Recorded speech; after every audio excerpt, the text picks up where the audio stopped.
Some years ago, I wanted to make a meal of scrambled eggs. I got some eggs. I got other ingredients too. I grew up liking onions, so I wanted to add some to this meal. But unfortunately, onions weren't available in the kitchen at the time. But I saw some garlics. And I felt, this looks a bit like onions. It should probably do the same job in a meal as onion would. I decided to add some, so I added some to the meal. And I was expecting a normal meal of scrambled eggs. Guess what I got? Just take a wild guess. Rubbish. I got rubbish. All because I added garlic to it. It tasted so awful, I had to throw everything away. Then it dawned on me some months back while reminiscing on the event that our life on earth and all its various aspects are similar to making a meal. A relationship, for instance, has all the right ingredients to make it work. The gifts, quality time, acts of kindness, and other good stuff.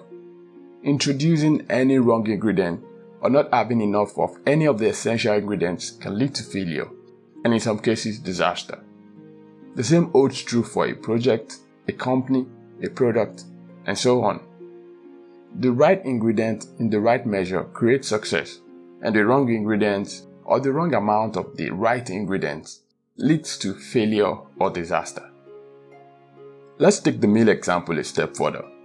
There are weakness traps you would want to avoid when making a meal, such as not using a necessary ingredient that ought to be in the meal, not using enough quantity of the right ingredient, using any poor quality ingredient, and lastly, less than required processing time.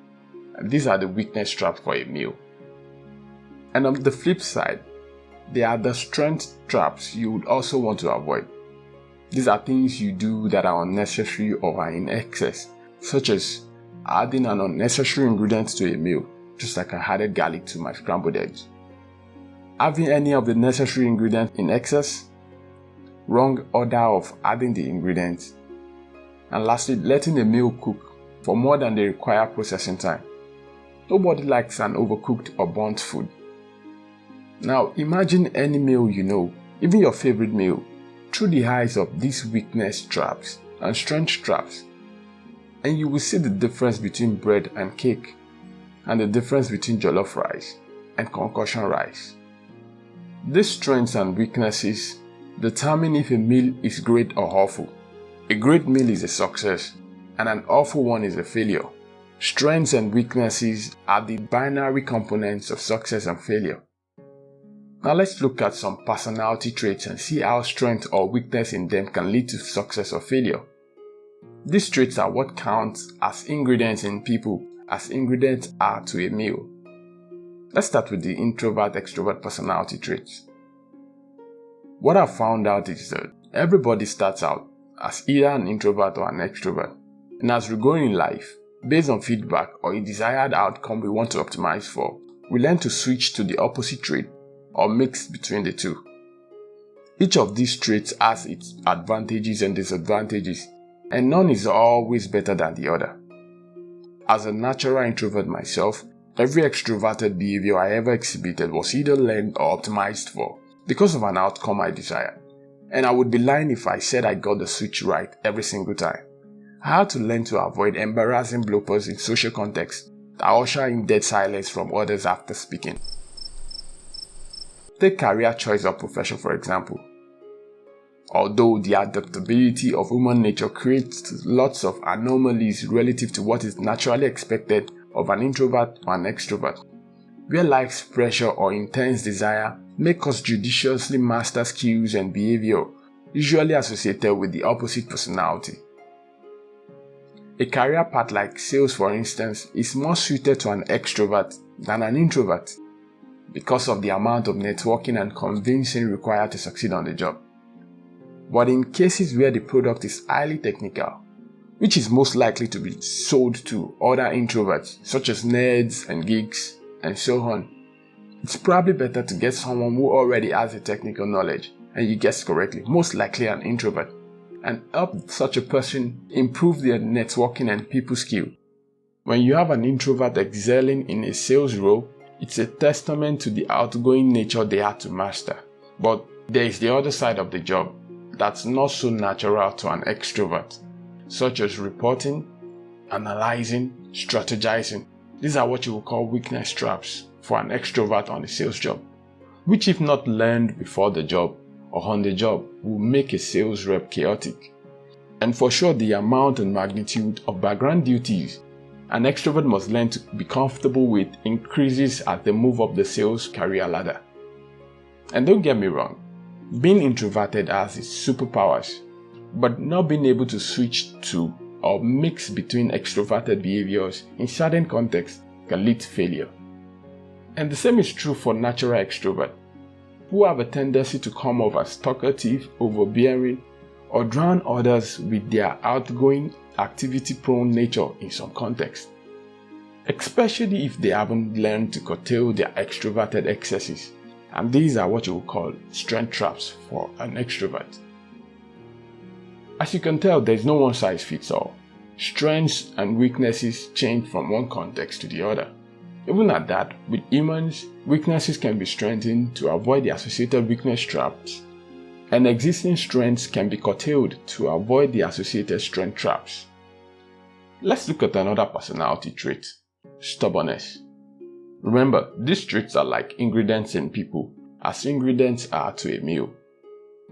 You need a healthy dose of stubbornness to succeed at everything and anything in life, business, or career. To be always docile is to always make cowardly choices and wallow in lots of regrets. On the other hand, to be too stubborn is to fail woefully and repeatedly until you understand the boundaries of stubbornness for each life context in which you desire success. A popular example of how stubbornness can help a person succeed and fail at the same time is Steve Jobs. Arguably one of the greatest entrepreneurs to walk the planet and move civilization forward in leaps and bounds. But he had to learn the boundaries of stubbornness in business through the things he suffered after he was ousted from Apple. His foresight and better understanding of the personal computing revolution, just beginning in the late 70s, moved Apple from a hobby to a real business. But it became a major thorn in the flesh of the company, created so much division within the company to a point that it was wise to have him relegated to a nominal role, where he can't cause more damage to the company.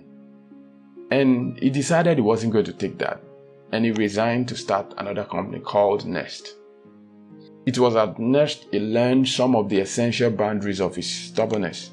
He indulged in all his obsession for product design, office design, factory design, and even production machine color, wasting lots of money in the process, which isn't bad in hindsight in light of what he achieved with the lessons of the experience when he went back to Apple.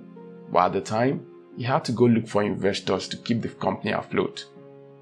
When the Nest computer was going to hit the market, he was advised to make it affordable in the $2,000 to $3,000 range. But what did he do? Instead, they launched the computer with a price tag of $6,500. And this led to fewer than expected sales, and the company kept struggling. This was the making of a Steve Jobs that understood the consequence of his extremely stubborn ways in business. And Apple was the better for it with his comeback that saw some of the most revolutionary products in the world of computing. But unfortunately, the boundaries of stubbornness he learned didn't extend to his health.